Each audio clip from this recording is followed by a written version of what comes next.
Last 7 থেকে 7.5 বছর আমি বলতেই পারি, যেটা এখন ফোন আমার কাছে আমার সবকিছুর ঊর্ধ্বে। কারণ আমার সন্তান, যেহেতু আমি ওয়ার্ক করি, ওয়ার্কিং এর জন্য আমাকে অনেক সকালে আসতে হয়। অনেক জায়গায় অনেক সময় শোনা যায় যে অনেক হয়তো বা কাজের জায়গায় ঢুকে গেলে ফোনকে প্রাধান্য দেয় না। হতে পারে সে একজন হয়তো বা সন্তান আছে তার, বা তাদের সন্তান আছে।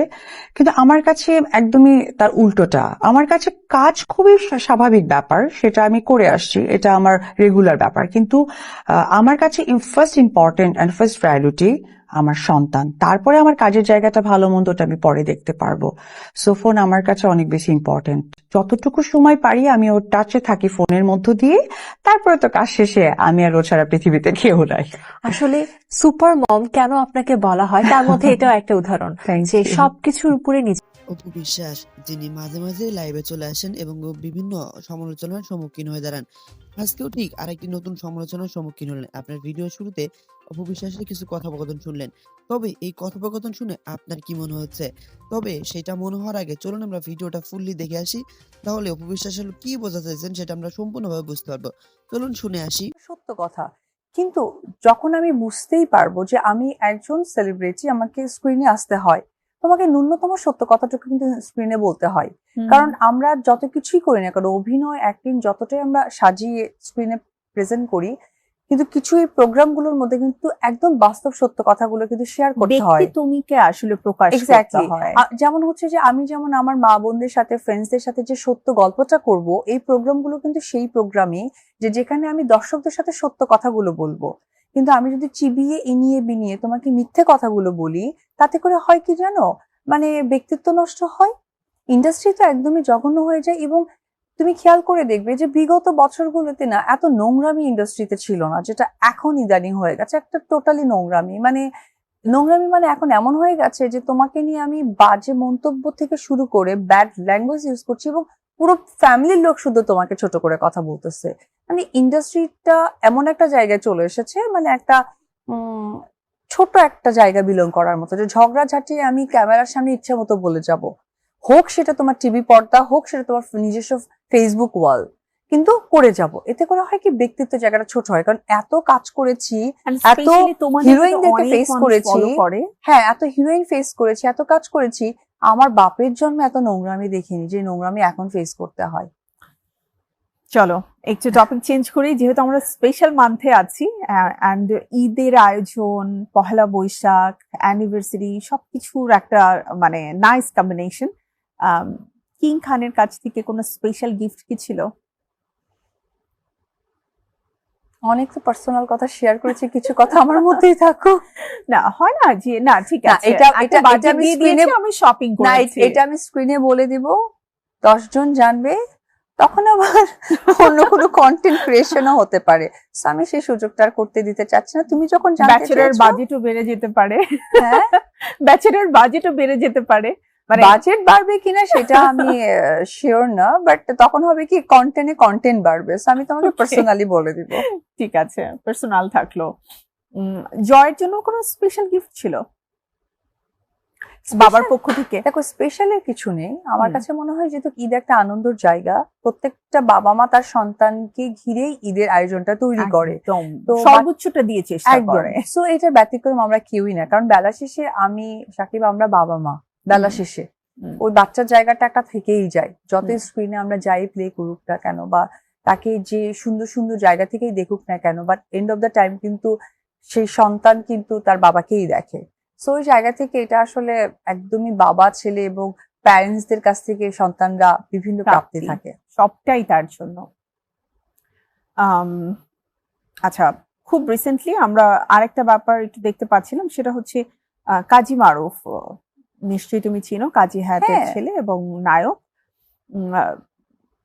বেশ মানে সোশ্যাল মিডিয়াতে যেটা আসছে যে তোমার জন্য নাকি কাজী মারুফের ক্যারিয়ার ধ্বংস হয়েছে। এটা তো অনেক আগে আমি ক্লিয়ার করে দিয়েছি, এবং ভাবির সাথে, রাইসা ভাবির সাথে আমার এতটা ভালো সম্পর্ক, ভাবি আমাকে নিজেই ভাবি বলে ডাকেন, ফেসবুক ওয়ালে তুমি আমার সাথে ফ্রেন্ডশিপে আছো, রাইসা ভাবির সাথে আমার অন্য লেভেলের একটা সম্পর্ক। এটা আসলে মানে এটা তো এই প্রসঙ্গ তো এই বছর আসার কথাই নেই, এটা তো আজ থেকে 7 মানে বছর আচ্ছা, আগের কথা। এটা একটা মজার ব্যাপার, এটা কেন অ্যাকচুয়ালি আবার রিপিট না, হয়? এই প্রসঙ্গ নিয়ে আমি কথাই বলতে চাই না। উই আর ভেরি গুড, মানে ফ্রেন্ড, ফ্যামিলি ফ্রেন্ড। হ্যাঁ, মানে রাইসা ভাবির সাথে আমার এত ক্লোজ, হুম। মানে মারুফ ভাইয়ের ওয়াইফ, মানে আমাদের ফেসবুকে কেউ কারো ছবি দেখে যদি স্কিপ করা হয়, ফোন করে বলা হয়, এই তুমি কমেন্ট সেকশনে করোনি কেন? ভাবি করছি করছি, এই লেভেলের একটা সম্পর্ক। So Okay. Very good and positive আমাদের সম্পর্ক, আর এত ফ্যামিলিয়ার যে বলার মতো না।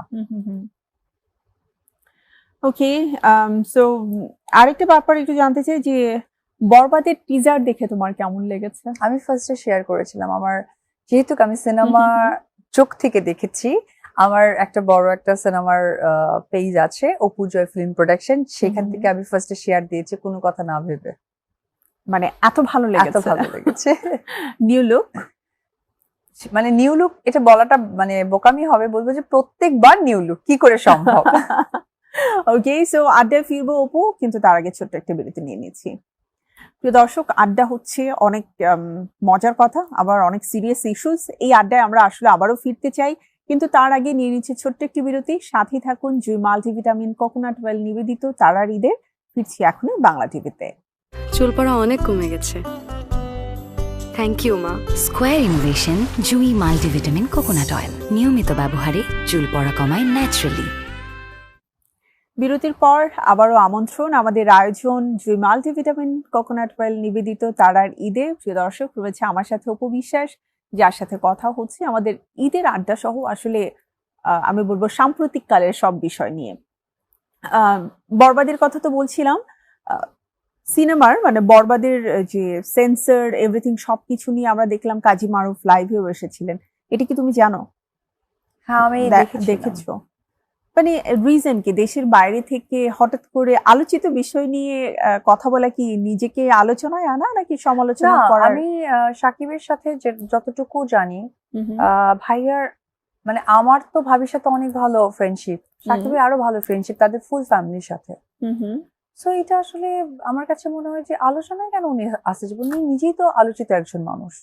কাজী মারুফকে বাংলাদেশের চেনে না এমন তো কোনো লোক নেই, কাজী হায়াত আঙ্কেলকে চেনেন না এমন তো কোনো লোক নেই। এবং ডিরেক্টর পয়েন্ট অফ ভিউ যদি বলা হয়, একমাত্র সেলিব্রিটি ডিরেক্টর যাকে ধরো বাই নেমে চেনে, বাই ফেসে চেনে। ম্যাক্সিমাম তো দেখবা যে ক্যামেরার পেছনে মানুষ খুব একটা চেনেনি না। ভেরি রিসেন্ট হয়তো বা সোশ্যাল মিডিয়া এত বেশি অ্যাক্টিভ যে ধরো একটা ভাইরাল কন্টেন্ট নিয়েও কিন্তু তুমি চিনে যাচ্ছ। বাট সেই সময় থেকে হায়াত আঙ্কেলকে চেনে, তো ওই জায়গা থেকে মানে একদম পারিবারিক একটা সম্পর্ক। That's it. ওকে, বরবাদে আমরা দেখলাম দুজন ভিনদেশি নায়িকা কাজ করছেন। এর আগের ছবিতেও আমরা দেখেছি ভিনদেশি নায়িকা রয়েছে। কি কারণে? আমাদের দেশে তো অনেক অনেক নায়িকা, তুমি রয়েছো, নতুনরা আরো অনেকেই রয়েছে, ইভেন নতুন অনেক নায়িকা। গল্প ডিমান্ড করে, আমি যতটুকু আমার সিনেমা এক্সপেরিয়েন্স বলবো সেটা হচ্ছে গল্প ডিমান্ড করে। আচ্ছা, তোমার গল্প ডিমান্ডে কাকে যায় বা কোন ক্যারেক্টারটা এটাতে অনেক বেশি সুন্দরভাবে মানিয়ে যাবে। কারণ একটা সিনেমা কিন্তু তুমি যখন দেখতে বসবে তখন কিন্তু তোমাকে সেটা রিয়ালাইজ করতে হবে। এই যে শাকিব খান নিজেকে বারবার চেঞ্জ করছে, চেঞ্জটা মানেই হচ্ছে যে তাকে বিভিন্ন ভাবে প্রেজেন্ট করছে, বিভিন্ন ক্যারেক্টারে প্রেজেন্ট করছে। সো গল্পে যাকে ডিমান্ড করবে তাকেই নিবে। কেন? সে তো মানে ইউএসএ থেকে নায়িকা নিউ কাজ করেছে, তো এটা ডিমান্ড ছিল। তো ডিমান্ড ওয়াইজ তো প্রত্যেকটা গল্পকে আগে প্রেফার করতে হবে। ব্যাক টু ব্যাক আসলে এটা একটা রিজন না। আমার কথা হচ্ছে এটা অনেকেই নেগেটিভ ভাবে চিন্তা করে, কিন্তু আমার কাছে মনে হয় যে তোমার যদি গল্পের ভিত্তিটাই ঠিক না থাকে তুমি সিনেমা কেন দেখবা? গল্পে যাকে ডিমান্ড করছে, যেটা ডিমান্ড করছে সেটাই করছে সে। ওকে, এত কথার মধ্যেও মজার একটা ব্যাপার হচ্ছে, আমি যে গল্পটা শুনলাম যে মুম্বাইতে শাকিব খান যখন শুটিং করছিলেন তখন মহেশ ভাট শাকিব খানকে দেখেই চিনে ফেলেছেন এবং গ্রিটিংস করেছেন। তো এটা জানার পরে তোমার কেমন লেগেছে?